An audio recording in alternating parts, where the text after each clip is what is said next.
चतुर्थी व्रत महीने का तो मेरी मम्मी करती है महीने चौथ माता का व्रत। तो ये हमारी चौथ माता और हमने भोग लगा लिया चौथ माता के। हमने चॉकलेट का भी भोग लगाया ताकि चौथ माता थोड़ी मॉडर्न बनी, चॉकलेट खाएगी। और ये मेरी मम्मी पूजा करती हुई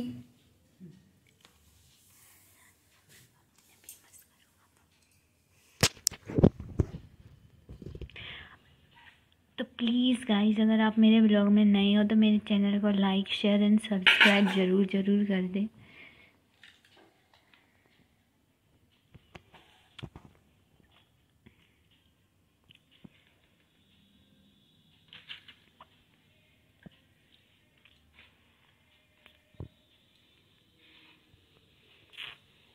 मम्मा अब चौथ माता की कहानी पढ़ रही है। गणेश कौन से गणेश की पूजा एवं किस प्रकार का भोजन ग्रहण करना चाहिए। गणेश जी बोले, हे माता, ज्येष्ठ चौथ की सौभाग्य दायक तथा पति को देने वाली कही गई है। इस दिन मूषक रथ नाम के एक दंत गणेश जी की पूजा तथा घी के बने हुए पदार्थ जैसे हलवा, पूड़ी, लड्डू या भोग लगाना चाहिए। पूर्व काल में पृथु राजा के राज्य में जयदेव नामक का एक ब्राह्मण रहता था। उसके 4 पुत्र थे, जिनका वैदिक विधि से विवाह कर दिया गया था। उसकी सबसे बड़ी बहू एक दिन अपने सास से बोली, माताजी, मैं जब से व्रत करने योग्य हुई हूँ तब से ही संकट नाशक गणेश चौथ का व्रत करती चली आ रही हूँ। आप मुझे आज्ञा दे कि मैं उस व्रत को करूँ। पुत्र वधु के ये वचन सुनकर उसका ससुर कहने लगा, बहू, तुम्हें क्या दुख है?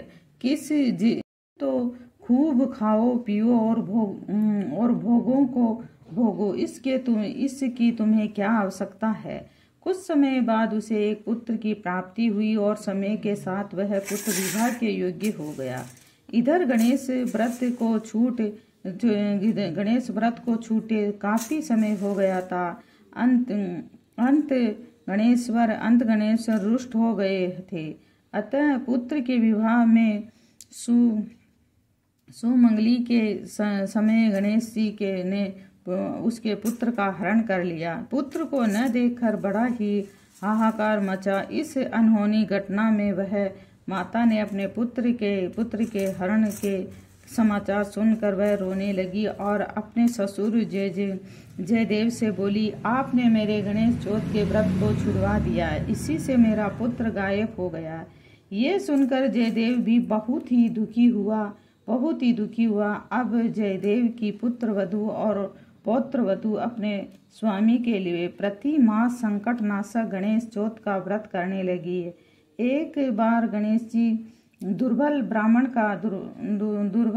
का रूप धर कर वहां आए और बोले, पुत्र भूख की शांति के लिए कुछ भोजन दे। पुत्र वधु ने प्रशंसा के साथ वह ब्राह्मण का पूजन किया तथा भोजन एवं वस्त्र दिए। ब्राह्मण रूपधारी गणेश बोले, भद्रे, मैं तुम पर प्रसन्न हूँ, वरदान मांगो। जयदेव की पुत्र वधु बोली, विघ्न विनायक, आप प्रसन्न हो तो मेरा पुत्र मुझे पुनः प्राप्त हो। ब्राह्मण बोले, तेरी मनोकामना परिपूर्ण होगी। इसके बाद वे अंतर्ध्यान हो गए। इसके कुछ भी समय बाद वह बालक घर आ गया और उसे घर पर आया देखकर सभी बहुत प्रसन्न हुए। पुनः मंडप बनाकर वेद विधान के अनुसार सह विवाह कर संपन्न हुए और वह भाग्यवती अपने पति के साथ प्रसन्नता को प्राप्त हुई। ज्येष्ठ मास की चौथ सभी मनोकामनाओं को पूर्ण करने वाली है। इस दिन व्रत करने वाले क्षत्रिय पुरुष को एक दंत गणेश जी का पूजन करना चाहिए। श्री कृष्ण युधिष्ठिर से बोले, हे राजन, तुम शत्रु नाश के लिए भी इस व्रत को करो, तुम्हारी सभी मनोकामना निश्चय ही पूरी होगी। चुकी है। अब मम्मी किसकी कहानी पढ़ोगे आप? माता की वहाँ तो गणेश जी महाराज के चलो एक साथ। तो आज हमारे बन चुकी है दाल और ये हमारी बाटियाँ।